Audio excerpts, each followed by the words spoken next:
Hello, my lovely geography students. This is Coach Cato coming at you live from Casa de Cato. Well, I guess not live, you probably watch this recorded. So Nakaya Barnes told me to say like and subscribe.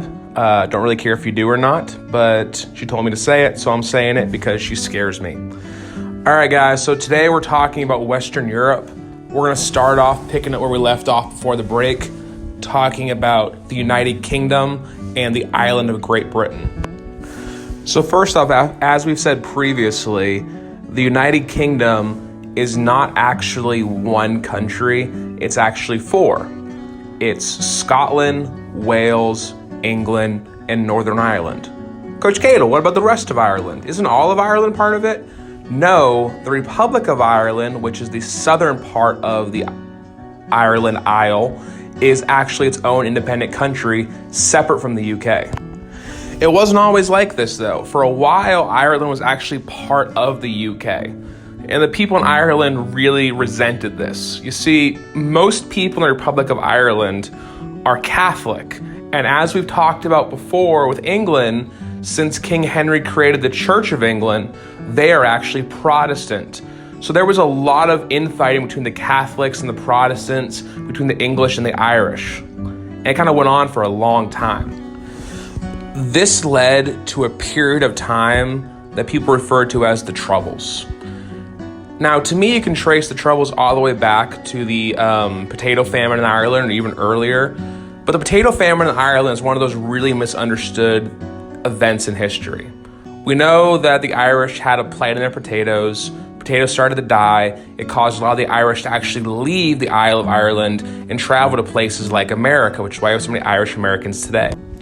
But during this time, Ireland was controlled by England, and England had the ability to help Ireland survive, help the Irish thrive, even during these rough times of potato famine. However, the English not only did not send aid to Ireland, they actually pulled food out of Ireland during the potato famine, exasperating the effects and actually making life in Ireland even worse than it already was. This can probably be best summarized in a satirical essay called A Modest Proposal, which is written by an Englishman that actually suggested the idea of taking Irish babies, cooking them, and eating them to help save population crisis. Now, this was a satire, so he didn't mean it, but he was basically saying, if we're going to treat them like animals, you know what, then anything's on the table. So don't treat them like animals, treat them like human beings and citizens of the United Kingdom. After years of political rivalry, after years of fighting, after years of arguing, eventually the Republic of Ireland actually got its independence after World War I. Soon after this is what we formally called the Troubles, and that was the period of time where England still controlled Northern Ireland, but the Republic of Ireland said, no, that should be part of our new independent country, part of our new Republic of Ireland. The Irish's case was Northern Ireland is part of Ireland, so it should be part of the country. The English said, however, most people living in Northern Ireland are Protestant. Most people living in Northern Ireland are sympathetic with the English. And because of that, Northern Ireland should stay part of the United Kingdom. This led to a lot of infighting. It led to a lot of open discussion, open arguments, and it actually led to quite a bit of violence. Now, the Troubles are best known for the rise of a group called the IRA, which is the Irish Republican Army. This group actually bombed public places like churches, schools, but they bombed places in Northern Ireland to try to get their point across to get independence from the UK. A lot of people in the Republic of Ireland saw them as freedom fighters fighting against the English, while people in England and elsewhere in the world saw them as brutal terrorists. Now, the English were not exactly innocent during this time either. One of the most famous events is the event of Bloody Sunday, where we actually saw English troops firing on Irish protesters during Easter Sunday. This is a huge controversy, dead civilians, similar like the Boston Massacre and the American Revolution, and it really escalated things between Ireland and England.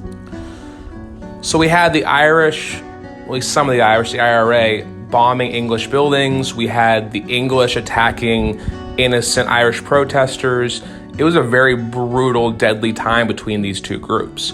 That's why it was called the Troubles. It was a period of massive trouble between the two groups. Nowadays, most tensions have eased, but there are questions with England leaving the European Union, what's going to happen with Northern Ireland. You see, Northern Ireland right now is still part of the United Kingdom. It's still there with England, Scotland, Wales. And the Republic of Ireland, currently, you can travel between the 2 points without any kind of real hassle. But if the Republic of Ireland stays in the EU and the UK leaves the EU, it could create a hard border between Northern Ireland and Ireland, which would once again flare tensions between the Republic of Ireland and the UK-controlled Northern Ireland. We actually saw a movement by Scotland pretty recently as well, trying to break away from the UK, where some of the Scottish people thought they should be their own independent country. It actually went to a vote. It was very, very close, but Scotland decided to stay part of the UK. Now, Scotland's a very unique place. Their national animal is the unicorn. Their national flower is the thistle, which that itself makes them very unique. Also, Scotland is home to a large part of the shipping industry in England, and they're also next to an area called the North Sea, which is just east of Scotland and England, which is a sea that has a lot of oil deposits. So one of the big questions is, if Scotland had left the United Kingdom, how would that affect the North Sea's control of oil? Who would get those rights? Probably England, and could lead to a lot of poverty in Scotland. So even though some people in Scotland wanted independence, Scotland has stayed part of the UK. Now let's talk about something that actually started in England and became a huge impact on the world, and that's the Industrial Revolution. Now, the Industrial Revolution started in England as they started mining coal, they started creating railroads, they started building steam engines. And the Industrial Revolution was really the movement of people from agrarian life, from farming, to cities, to urban life, and the start of factories being produced. As we get factories, we start seeing the mass production of items, weapons, farm equipment, plastic, metal, nowadays, TVs, video games, basically everything we have in the modern world, whether it's a metal or a plastic or a TV or a desk, comes from the Industrial Revolution and that movement from agrarian societies to urban society. Now, as people leave farmland and move to cities, it's going to really change demographics. It's going to make it so instead of people being very spread out, people being clustered into one area. That's one of the big reasons we have cities today, and we have these really large cities of millions of people, is this Industrial Revolution. People leaving the countryside and moving to the cities in search of jobs in these factories, producing all kinds of different goods for the consumption of people throughout the world. Nowadays, Industrial Revolution is the reason we have really anything that's modern, whether it's cars, which are mass-produced in factories, whether it's airplanes, same thing, mass-produced, TVs, as I've said a few times now, sporting equipment, all that stuff is mass-produced in factories, and those roots go back to Industrial Revolution, which, as I said, started off in the Midlands of England. All right, let's kind of take a little detour and talk about the French for a little bit. So France is obviously a big rival of England, has been for a very long time.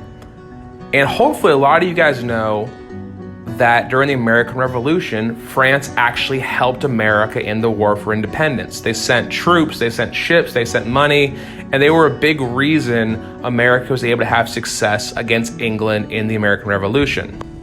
However, fighting a war and helping a country that is across an entire ocean, very expensive. So the French government started heavily taxing the people, even more so than they already had, to try to pay for these war expenses.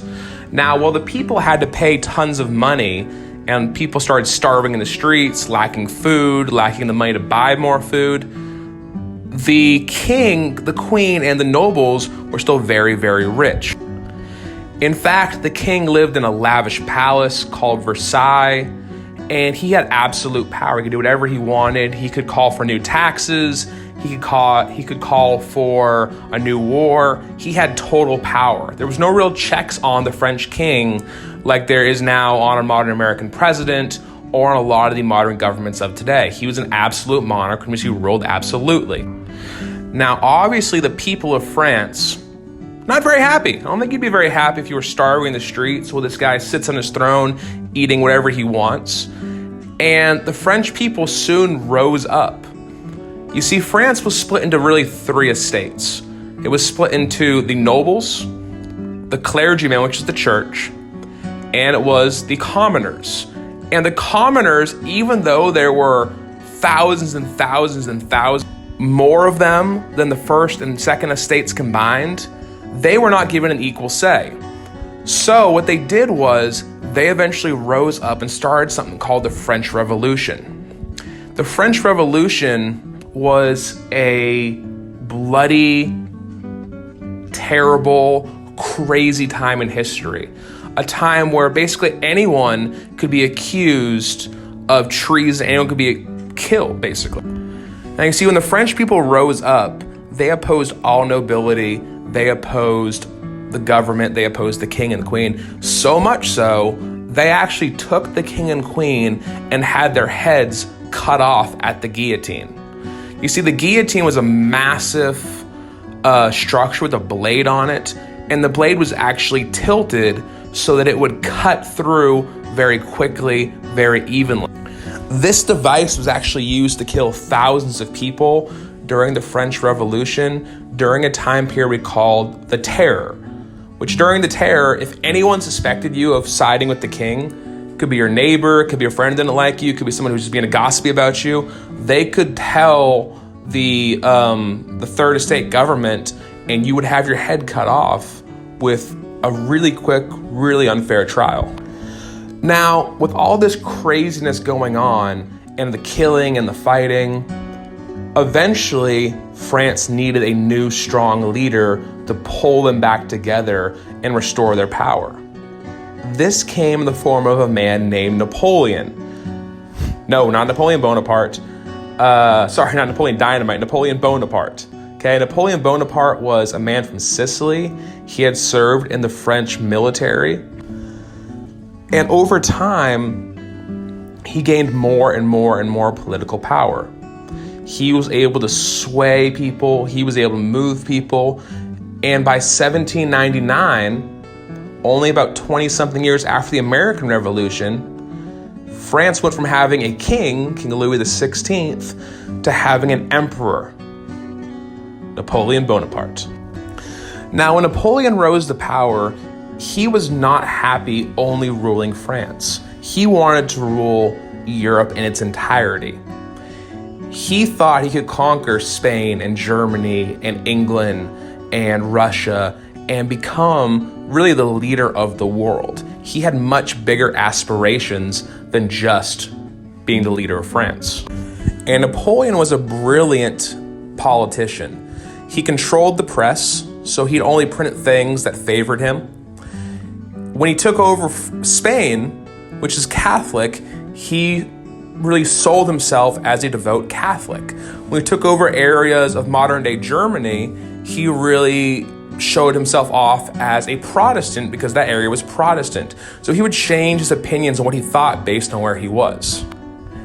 Now, everything Napoleon did had a real intent behind it. Napoleon sold the Louisiana Purchase to America. You may have heard that in your American government class or your American history class in 8th grade. He sold to America very cheap to help fund his wars, but he intended that he would go and reconquer that area after he was done in Europe. Now, Napoleon has a lot of success early on. He conquers Spain, he conquers Germany, he conquers Italy, and as he does, he gains more and more power. He has Italians joining his army, he has Spanish joining his army, he has Germans joining his army. He's getting more powerful with each country he conquered. Now Napoleon turns his attention to the largest country in Europe and partially in Asia, Russia.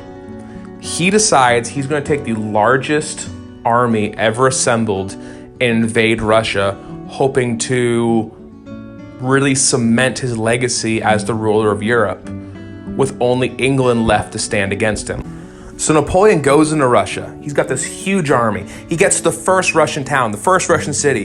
He's going to go in there. He's going to just start breaking people. He's going to start stealing food. He's going to start conquering this country. And he gets to the first city, and the Russians burn their own city to the ground and run away.